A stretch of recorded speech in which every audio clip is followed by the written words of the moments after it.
Yesterday, I talked to you guys about sexual harassment in the workplace, giving you a lot of ideas, examples, and definitions.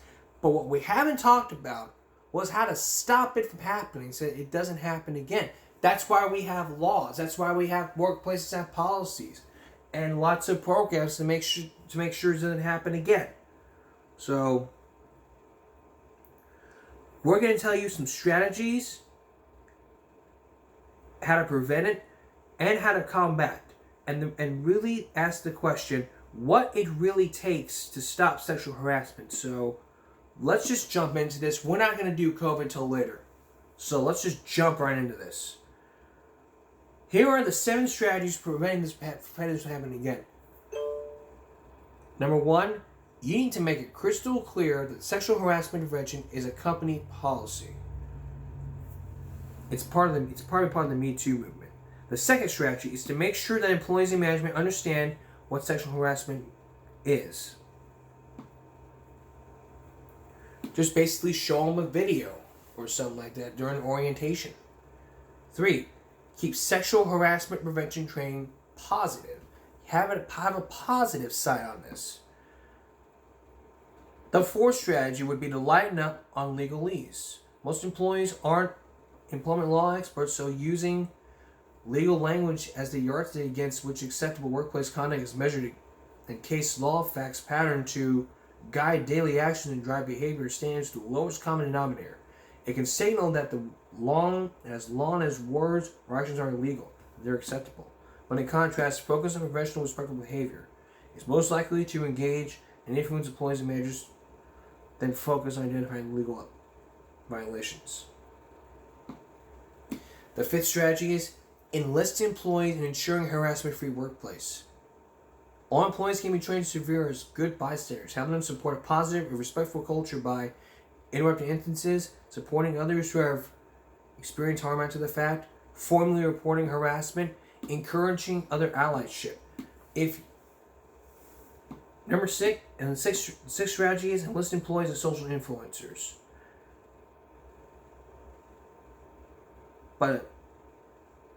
And the last strategy is take swift and decisive actions. Disciplinary action. Documentation has to happen.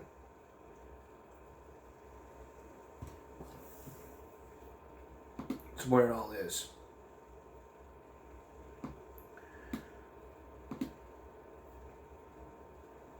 Now, here are some tips to stop this from ever happening again. The 5 measures you can take against sexual harassment in the company. The first one is to involve management. Always involve management. Get the manager involved. Let them know what's going on. Number 2, ensure that employees know about and have access to confidential reporting channels through they can report cases of sexual harassment. Have an anti-harassment policy to ensure employees sign up to it. Define and mean sexual harassment as part of your anti-harassment policy. Using examples of case studies to help explain the meaning where it could be an open interpretation. Encourage employees to report harassment. Therefore, the policy should include information relevant to reporting channels. Specify disciplinary sanctions that will apply when the harassment is incurred, including dismissal where appropriate. And also present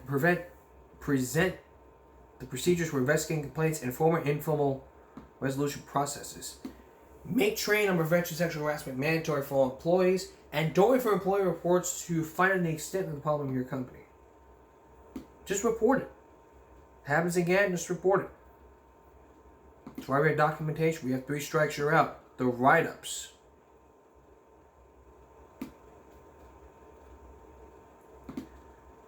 And the EEOC has experts.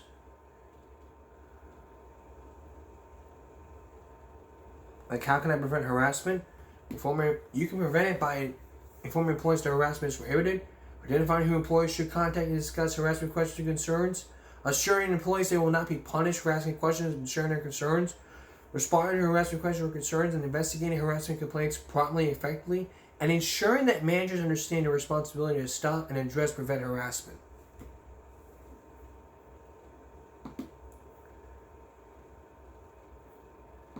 And there are some steps about it. Like, again, you need to understand what sexual harassment means, and what you also need to do is incorporate training harassment and discriminatory treatment in the workplace. Ensure your workplace sexual harassment policy in place. Raise awareness. Have clear harassment reporting procedures in place. Incorporate staff welfare into a review meeting and appraisals. Deal with any allegations and concerns immediately. Have a dictated person in place to review any allegations. Zero tolerance policy. And report any concerns immediately. And what we talked about yesterday was unwanted jokes, gestures, offensive words, and clothing, grabbing an employee around the waist, repeated requests for dates, transmitting and posting emails, playing sexually suggested music, displaying sexually suggested objects, pictures, posters. That's sexual harassment right there.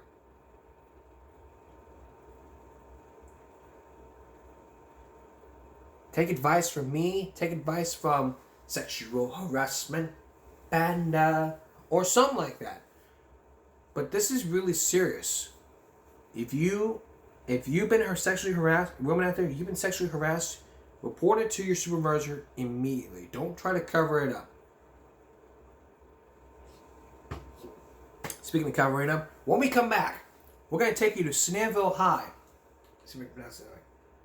We're going to take you to Snellville High, Snellville Elementary, where a parent back in 2019 confronted the school district for losing their child 3 times.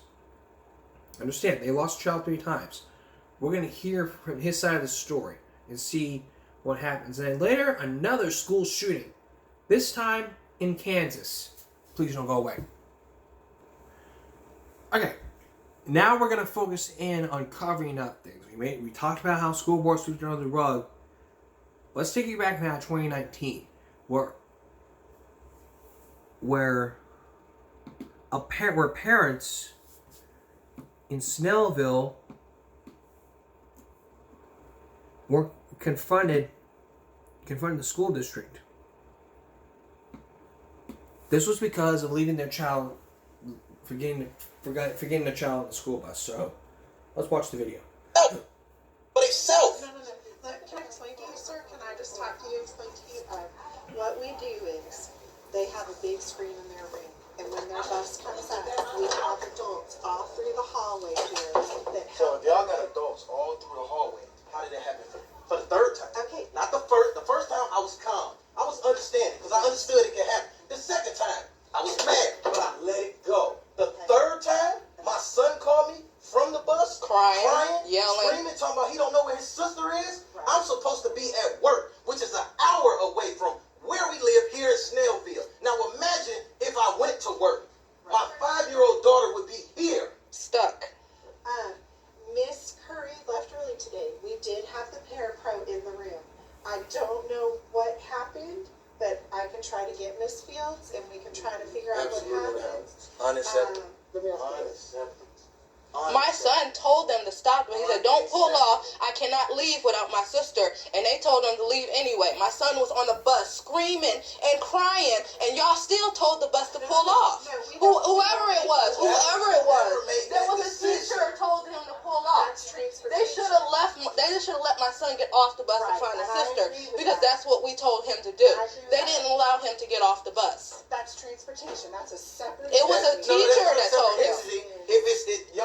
Y'all allow these buses to come pick these kids up, therefore you're responsible. No, sir. When You're they responsible get on the bus, when they you decide if they can keep them or I not. release my child to get on your bus to come to your school. Until my child makes it home through my door, you're responsible for my child, not me. No. You are. Until my child reaches back down, where I live, you're responsible for my child getting home. No, I don't care. Y'all didn't care nothing about my kid when she was missing for 3 times. This is the 3rd time. And you want to talk to me about somebody else's kid and you ain't care about mine? Don't ask me to be calm. Don't patronize me. Don't chastise me. Don't do it. And you doing it now. So stop. Because it's the 3rd time. I don't care about nobody else's kid out there. And you know what? They need to hear this so they understand what y'all trying to cover up. That y'all losing people's kids. What's going on? What, you can hear what's going on. You want to know what's going on? Step your ass in here. Sorry. That's what you can do. Step in here. The 3rd time that my daughter has been lost. Do you want to talk? Because we can talk. Step in. Let's go back in. No, we're not going nowhere. We're going to stand right here. Let me write something down what you want to share with us. It ain't nothing for you to write down. What you want to write down? What you want to write down?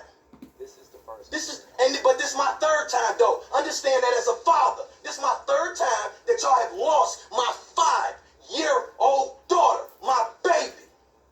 This is the third time y'all lost her. And my son called me from the bus crying, wondering where his damn sister is. This is the third time. And it's crazy that none of y'all heard about this. Right. This has happened And the 3 times. second time, y'all tell me that if we don't come get her by 4 o'clock, y'all ain't responsible for her. That's what the lady who sits right there said to me. She said that there's a teacher's party at 4 o'clock. And so after 4 o'clock, she's not responsible for my child because she has to go to a teacher's party. Well, I'm sorry to hear that. I'm going to apologize for that. I was off campus yesterday. That's why. He said that he was on the bus just a minute ago. He was screaming and crying and telling the bus driver, don't pull off. I need to get off the bus because I'm not allowed to leave without my sister. That's what we told him. Okay. Don't leave without my sister. And whoever was out there directing the buses told him to pull off anyway and don't let my son off the bus. Now he's screaming and crying because he know that he's not supposed to be without his sister because this is the third time that this has happened. So for us to watch our own back. I want to make sure everybody sees and understands. For us to watch our own back, we told my son, stay with her. Because obviously, don't nobody in this goddamn office care about her or she's not your responsibility after 4 o'clock, right? So after that, I said, don't leave without my daughter. So he did what he was supposed to do. But somebody told the bus to go. You're right. And we work an hour away from here, so there's no way we can make it to this school on time. This is the third time. The third time. What are we supposed to do? I don't even trust y'all no more. That's terrible. The last time, Every day if my daughter is gonna make it on the damn bus. the last time she was in the hallway sleep. They just skipped over. They just missed over her in the hallway sleep with a line full of kids, but they missed her. The first time she was wandering around the hallways on the side where the parents pick her up, and she never been on that side of the hallway. So who is watching our child? Nobody. Ain't nobody watching these goddamn. They shouldn't have to come to school and be scared. She comes to school and be scared. As I said earlier, sir, ma'am, I know you may not want to hear this, but this is the first I'm hearing. What I want to do is write down your concern. Can we write down all 3 then? Because she was here the second time, and if y'all don't know about it, that means nobody knew about it. She didn't say nothing to nobody. That's what I want to do. Like I These said, young I'm people in here doing their own thing. And they trying to cover their own stuff up. They covering their own stuff up because y'all supposed to know about every single thing that happened to every single one of these kids in here. You can't expect no parent, especially in my predicament, to come in here and be understanding after this shit done happened 3 times. I was nice to Now, her. what if the next time she done got in somebody's car? What if the next time she done got on the wrong bus and nobody know where she is? But one time is too many. I agree with you, Dad. I agree with you. One time is too many. As a parent, I understand that completely. Let me give you an opportunity to write it down, or I can write it down, whatever you prefer.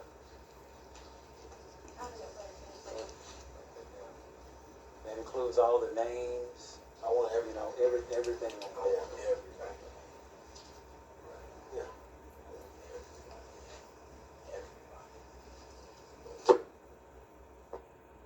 Yeah.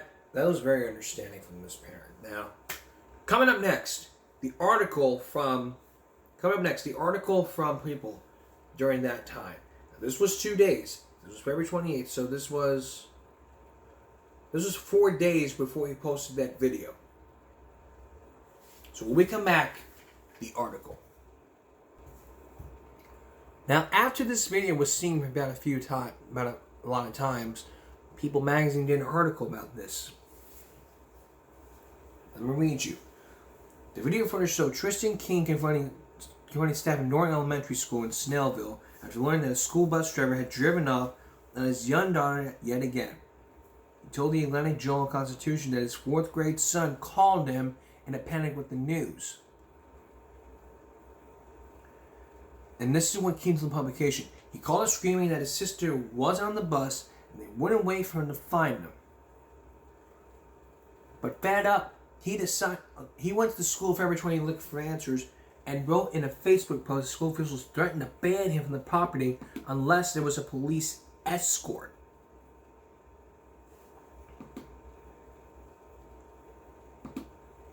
And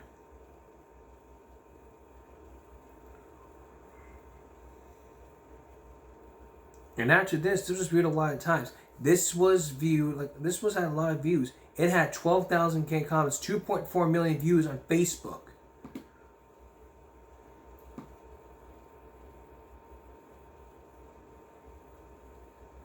First time I was calling because I understand it could happen. King is hard to explain this view. The second time I was mad, but I let it go. The third time, my son called me in the bus crying, screaming, talking about he don't know where his sister is. But his wife added to the officials, my son told him to stop. He said, don't pull off. I cannot leave without my sister.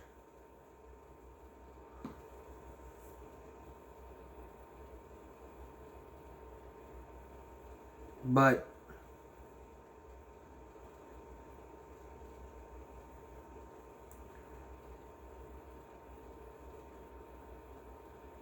this guy named Roach, who told People Magazine and parents, Principal Melanie Lee said the king's daughter was not lost, but simply missed the school bus. And this is what he posted 3 years ago.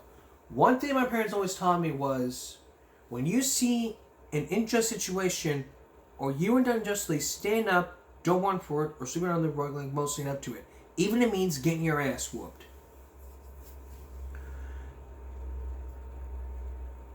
And Lee also wrote the March 7th letter obtained by People. There's no question that ensuring that students get to and from school safely is a school and a school student's responsibility. But the good news is school officials have arranged to have King's daughter and son escorted to the bus each day, and Roach says the new system is working well. However, King told the Georgia Constitution that the plan was followed for only a few weeks before procedure went back to the way it had been. He said the issue has not been completely reverted. He told propaganda, I haven't spoken to anyone. I'm worried that this epidemic has been swept under the rug. But he did not report to People. I think if I wanted to talk to him about this and share his side of the story, could be give me a break first. I mean, I've had a guest on before. I could have a second. I could have another guest come on and say, "Look, I know how you're feeling. School system needs to be responsible. So, the advice I have, if it happens again, get an attorney, hire an attorney, sue the school district for negligence, because every school is responsible for their kids. Between the time school starts when the time school ends, they're responsible. But it's not the case. In this case right here, the school didn't care. They never care.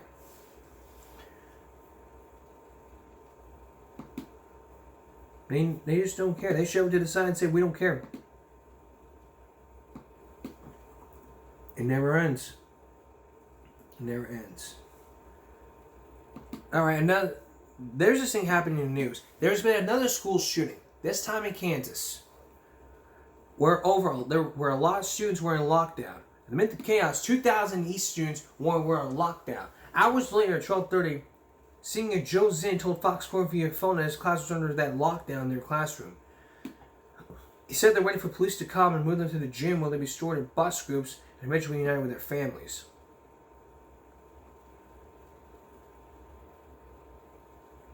But later, more calls came over the intercom. But the district was asking parents to stay away from the school. So what we know so far is that this was an 18-year-old student. This was an 18-year-old who committed that shooting. And lawmakers react. 2 from the hospital following this shooting at the East High School. The 18-year-old was taken into custody. The case is being reviewed by the Johnson County District Attorney's Office. Investigators from multiple agencies are leading the investigation. In a move that is typical for officer-involved shootings, the involved officer was placed on paid administrative leave pending the investigation. Police are not able to give us answers to some of our questions today regarding the type of gun used and the shots fired. Emergency crews responded to the resource officer administrator to Over Regional Medical Center. Everyone who was shot expected to survive. Governor Laura Kelly released a statement on the shooting saying, "Our thoughts are with the entire Elite East High School community today. We are closely monitoring the situation and are in communication with law enforcement. But the Kansas City Mayor, Quentin Lucas, treated prayers of everyone. But the school district put out a plan to reunite parents. But this is the thing. We need stuff like this. We don't need another school shooting. Okay? Let me tell you this right now. We've been practicing lockdown drills. We've been practicing fire drills that happen once a month. And if you don't know what a lockdown drill is, when we come back, I'll tell you.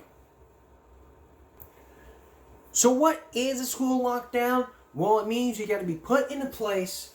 Don't say anything. So here's a short video from Shoreline Broadcast News 7 years ago that got over 8.7 million views. So let's take a look. Well, rider's controversial because it wouldn't pass on its own, and it's attached to a very popular bill. Attached to a popular bill. So let's work through students. No, it's not. Oh, yeah. Well, it'll be negative on this. Yeah, yeah, yeah.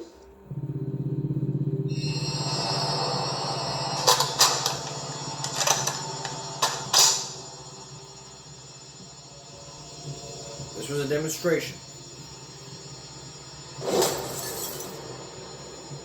you guys hear that?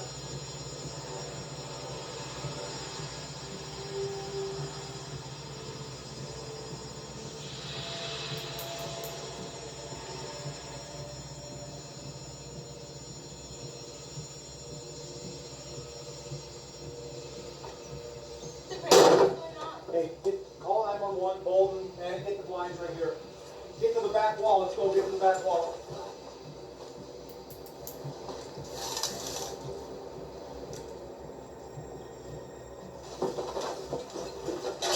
Miss Buster, we have an intruder in the building, and the shots were just fired.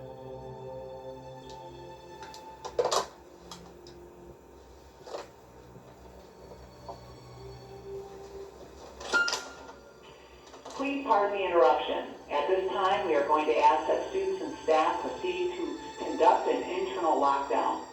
I repeat, this is not a drill. Please proceed to internal lockdown. 911 has been called. Remain in internal lockdown until instructed otherwise by a uniformed officer. Okay, guys, I need everybody right away. Back corner and down, please.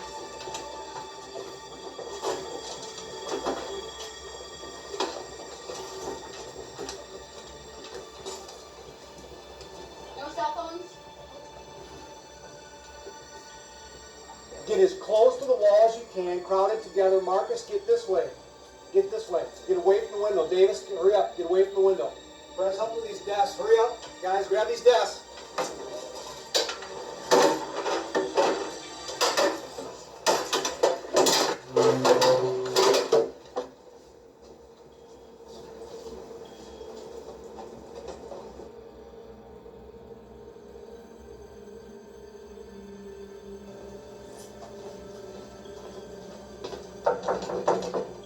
Police, everything's okay. Police, everything's okay. Police, everything's okay. Hello, police, everything's okay. So here are the tips.